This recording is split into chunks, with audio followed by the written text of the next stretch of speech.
10वीचा निकाल आलेला आहे। अनेक विद्यार्थ्यांनी कठोर परिश्रम करून चांगले गुण सुद्धा मिळवलेले आहे। या सगळ्यांमध्ये मात्र ईश्वरीची कामगिरी ही अत्यंत डोळस ठरती आहे, कारण ईश्वरी ही खरं तर प्रज्ञाचक्षू आहे, तिला डोळ्यांना काहीच दिसत नाही। मात्र या सगळ्या परिस्थितीमध्ये तिने घवघवीत यश मिळवलेलं आहे आणि 10वीच्या परीक्षेमध्ये 83.80% म्हणजेच सुमारे 84% जे आहे तिने गुण सुद्धा मिळवलेले आहे।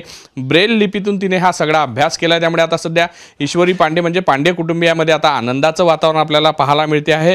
ईश्वरी स्वतः डोळ्याने जरी अधू असली तरी ती स्विमर आहे, तिने गोल्ड मेडल अनेक मिळवले आहेत, 5 ते 6 गोल्ड मेडल मिळवलेले आहे आणि या सगळ्या याच्यात तिने आपली स्विमिंगची परीक्षा म्हणजे स्विमिंगचा अभ्यास सुरू असताना, स्विमिंगची हे सगळी तयारी सुरू असताना तिने अभ्यासात सुद्धा आपलं जे आहे कौशल्य सिद्ध केलेलं आहे। या सगळ्या संदर्भात बोलण्यासाठी आपल्यासोबत सुरुवातीला ईश्वरीची आई आहे, आपण तिच्याकडून जाणून घेऊ की त्यांच्या या यशाबद्दल काय वाटते तुम्हाला, कसं पाहता तुम्ही ज्या पद्धतीने तिने एवढ्या कठीण याच्यातही 84% गुण मिळवले? तिने मला खूप आनंद होतोय की तिने इतके छान पर्सेंटेज घेतले आणि तिला खूप अभ्यासासाठी खूप कमी वेळ मिळतो, तरी पण तिने खूप कव्हर करून, मला इतकं वाटतही नव्हतं का इतके तिला पर्सेंटेज मिळेल, पण तिने कव्हर केलं आणि मेहनत करूनच ती आता ती इतके पर्सेंटेज तिने घेतले। खरं तर ज्या पद्धतीनं ईश्वरीला अभ्यास करावा लागतो ब्रेल लिपीच्या माध्यमातून, त्यामध्ये आई वडिलांचाही खूप मोठा सहभाग त्या सगळ्यामध्ये लागतो। तुम्हाला तिच्याकडून अभ्यास करून घ्यावा लागतं, अनेकदा काही गोष्टी वाचून सुद्धा सांगावं लागतं। हो, ते तर आहेच। तिने एक तर ते यूट्यूबवरून ती स्वतः मोबाईल चालू करून ती आपलं ऐकत राहते, मग मी तिला 2 ते 2.5 तास आम्ही कंटिन्यू बसून सगळ्या विषयाचं पूर्ण रिव्हिजन घेते, मी तिच्याकडून लिहून घेते पूर्ण रिव्हिजन आणि तिच्याकडून पाठांतर करून घेते। ती बरोबर म्हणजे ती बरोबर सांगते आणि तिच्या लक्षात पण राहते। या सगळ्यामध्ये तिला रोज स्विमिंगची सुद्धा तिची प्रॅक्टिस सुरू असते? हां, ती रोज सकाळी स्विमिंगला जाते, तिकडून आल्यानंतर लगेच शाळा आणि शाळेतून आल्यावर थोडं रेस्ट वगैरे घेते घरी, मग आम्ही कंटिन्यू 2-2.5 तास अभ्यास मग तिचा मी घेते। नक्कीच खरं तर ईश्वरीचा जो आहे दिनक्रम जो आहे तो खरं तर व्यस्तता आहे राहते, कारण की खरं तर तिला आवड जी आहे स्विमिंगची आहे ते वयाच्या 6व्या वर्षापासून स्विमिंग करते। ईश्वरी कसं पाहते तुला यश मिळालेलं आहे, चांगले मार्क्स मिळाले, तुला साम टीव्हीकडून खूप खूप शुभेच्छा। Thank you sir. कशा पद्धतीनं तू रोज अभ्यास करायची काय सांगशील? मी रोज मला जसा वेळ मिळाला तसा मी आपली यूट्यूबवर ऐकत राहायची कोणत्याही विषयाचं। मग आई पण आपले कामं सांभाळून माझ्याकडे लक्ष द्यायची, मला समजून सांगायची, बाबा पण मला थोडं थोडं समजून सांगायचे।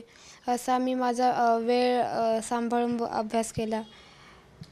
या सगळ्यामध्ये कुठला विषय तुझ्या खरं तर जास्त आवडीचा होता आणि त्यामध्ये तू कशा पद्धतीनं अभ्यास केला?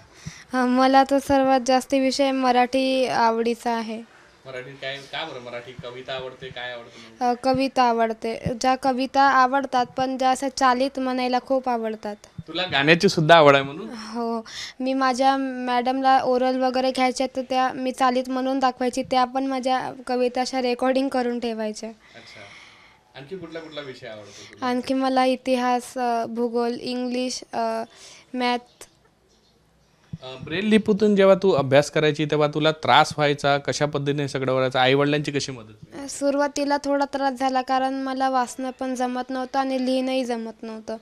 मग माझ्या बाप्पाने पुस्तकं बोलवून मला वाचन शिकवलं थोडं थोडं। मग माझी पण आई माझ्यासोबत बसायची, काही चुकलं तर ती सांगायची का याला हे नाही, याला ते म्हणते। शाळेतून तुला नक्कीच मदत झाली असेल, शिक्षकांनी तुला खूप मदत केली? माझ्या स्पेशल टीचर बचाले मॅडम या पण माझ्या मागे खूप लागायच्या, खूप सपोर्ट करायच्या आणि मला एकूण एक गोष्ट त्या समजून सांगत होत्या।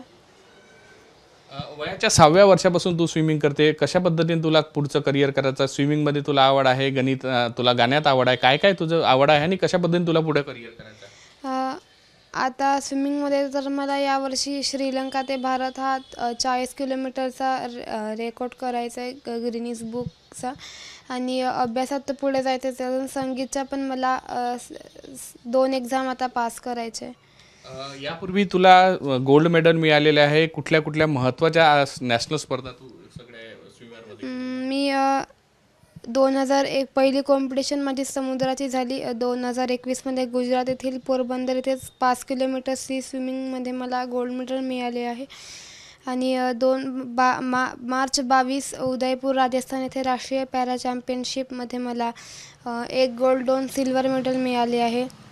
आणि नोव्हेंबर 23मध्ये मला राष्ट्रीय पॅरा चॅम्पियनशिपमध्ये आसाम राज्यातील गुवाहाटी येथे 2 गोल्ड 1 सिल्वर मेडल प्राप्त झाले. आणि आता मार्च 23ला ग्वाल्हेर येथे